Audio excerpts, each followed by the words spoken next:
Thank you, Mr. Chair. Mr. Mueller, over here. Mr. Mueller, did you indeed interview for the FBI director job one day before you were appointed as special counsel? My understanding, I was not applying for the job.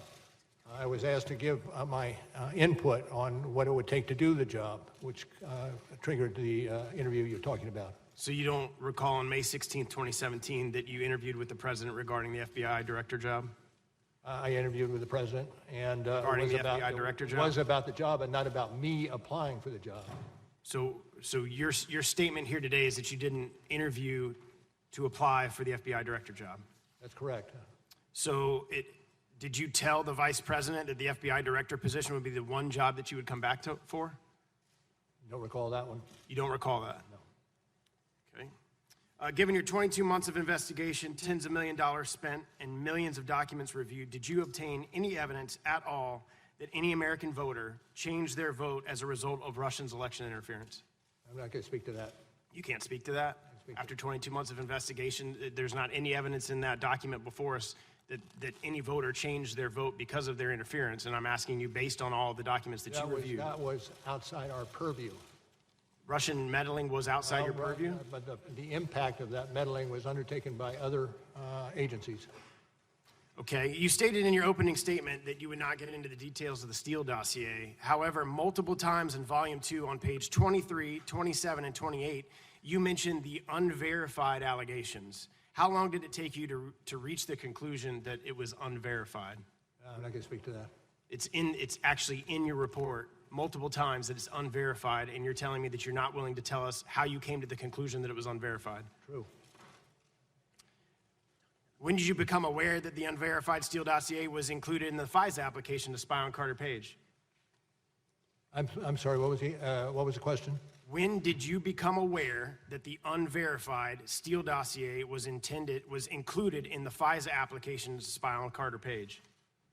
I'm not going to speak to that. Your team interviewed Christopher Steele, is that correct?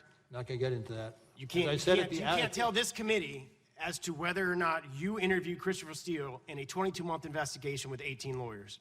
As I said at the outset, that is one of the investigations that is being handled by others in the Department of Justice. Yeah, but you're here testifying about this investigation today, and I am asking you directly, did any members of your team or did you interview Christopher Steele in the course of your investigation? And I am not going to answer that question, sir. You had 2 years to investigate. Not once did you consider it worthy to investigate how an unverified document that was paid for by a political opponent was used to obtain a warrant to spy on the opposition political campaign. Did you do any investigation in that whatsoever? I do not accept your characterization of what occurred. What would be your characterization? I'm not going to speak any more to it. So you can't speak any more to it, but you're not going to agree with my characterization. Is that correct? Yes. The FISA application makes reference to Source One, who was Christopher Steele, the author of the Steele dossier. The FISA application says nothing Sources One's reason for conducting the research into Candidate One's ties to Russia, based on Sources One previous reporting history with FBI, whereby Source One provided reliable information to the FBI. The FBI believes Source One's reporting herein to be credible. Do you believe the FBI's representation that Source One's reporting was credible to be accurate? I'm not going to answer that. So you're not going to respond to any of the questions regarding Christopher Steele or your interviews with them? Well, as I said at the outset this morning, that was one of the investigations that I could not speak to. Well, I don't understand how, if you interviewed an individual on the purview of this investigation that you're testifying to us today, that you've closed that investigation, how that's not within your purview to tell us about that investigation and who you interviewed. I have nothing to add. Okay, well, I can guarantee that the American people want to know.